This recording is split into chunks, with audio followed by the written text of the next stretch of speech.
Basi kwa kuanza kipindi chetu, hebu naomba tufumbe macho tuweze kumkaribisha Roho wa Mungu. Baba yetu na Mungu wa mbinguni, tunakushukuru sana kwa sababu wewe ni mwema. Wewe pekee yako unastahili kuabudiwa. Na sisi viumbe vidhaifu umetupatia nafasi ya kuinua sauti zetu na kuimba kama ibada iliyo takatifu mbele zako. Tunakuomba uwe kati yetu tunapokuwa na mtazamaji katika kipindi hiki. Utubariki katika jina la Yesu. Amina. Wimbo namba 129 unasema kumtegemea Mwokozi. Wimbo huu maneno yake yaliandikwa na mama huyu aliyekuwa amejawa imani, anaitwa Louisa Stead, lakini muziki wake ukatungwa na mtunzi wa muziki maarufu anaitwa William Kirkpatrick. Na kwa nini Louisa anaandika maneno ya wimbo huu? Ilikuwa ni uzoefu wa maisha yake binafsi. Siku moja alipokuwa ameamua yeye pamoja na familia yake waende mahali fulani ufukweni waweze kupunga upepo, akiwa na binti yao mdogo wa umri wa miaka 14, wakiwa katika hali ya kufurahia mazingira ya asili, ghafla wakasikia sauti ya mtoto analia. Na ndipo mume wake alipoangalia akaona ya kwamba kuna mtoto yuko ndani ya bahari anapelekwa na mawimbi, na kwa hiyo akaamua kujitosa amuokoe yule mtoto. Kwa hiyo baba akaondoka akaluka ndani ya maji, na alipoenda kwa nia ya kumsaidia yule mtoto, bahati mbaya sana mawimbi akawachukua yeye pamoja na mtoto. Kwa hiyo mume wa Louisa pamoja na yule mtoto wakapotea katika mawimbi. Kwa hiyo mama huyu Louisa akabaki peke yake, akarudi kwa masikitiko pamoja na binti yake.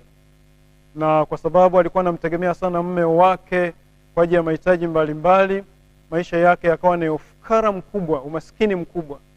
Lakini kitu kimoja ambacho naomba nikutie moyo mtazamaji, hakumwacha Mungu wake wa mbinguni. Aliendelea kumtumaini. Anaomba kwa Mungu wa mbinguni. Na kupitia maombi haya siku moja Mungu akajibu maombi yake kwa muujiza mkubwa. Wanapofungua mlango wa nyumba yao asubuhi, wakashangaa kuona kuna fedha imewekwa katika mlango wao, kuna vyakula vimewekwa pale, na hawakujua ni nani aliyeviweka. Kwa hiyo akashangaa namna ambavyo Mungu anaweza kajibu maombi yake. Wakachukua fedha ile wakaitumia. Kwa hiyo baada ya hapo akaanza kushangaa na kujiuliza, kumbe kumtegemea Mungu ni kutamu namna hii. Kwa hiyo maneno yale ya wimbo kumtegemea Mwokozi kwangu ni tamu kabisa, yalikuja kutokana na uzoefu wa kuonja, akaona ya kwamba Bwana ni mtamu. Hebu mtazamaji ufuatane nami ninapojaribu kuimba wimbo huu. Kwa hiyo maneno yake muweze kuyatafakari, maana yanatokana na kisa halisi cha mtu aliyemtegemea Mungu. Tutaimba tu mabeti matatu kwa leo. Beti la kwanza, la tatu na la mwisho.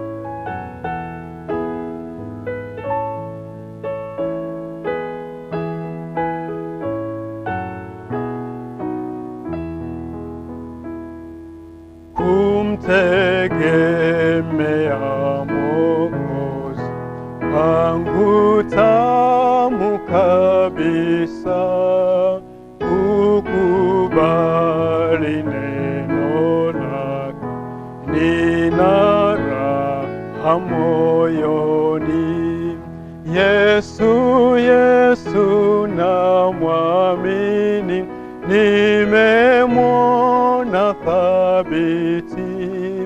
Yesu yu thamani, ahadi zake kweli. Umtegemea Mwokozi kwangu tamu kabisa, kwake daima napata uzima na amani. Yesu namwamini, nimemwona thabiti. thabiti. Yesu, Yesu yu thamani, ahadi zake kweli. Nafurahi kwa sababu nimekutegemea, Yesu mpendwa rafiki, uwe na midawamu. Yesu, Yesu na mwamini, nimemwona thabiti.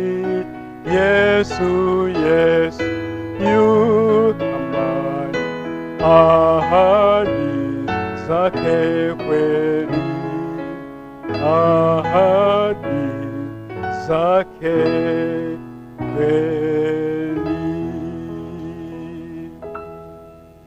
Hayo yalikuwa ni maneno ya Luisa kutokana na uzoefu wake binafsi, maana alishuhudia ahadi za Mungu ni za kweli.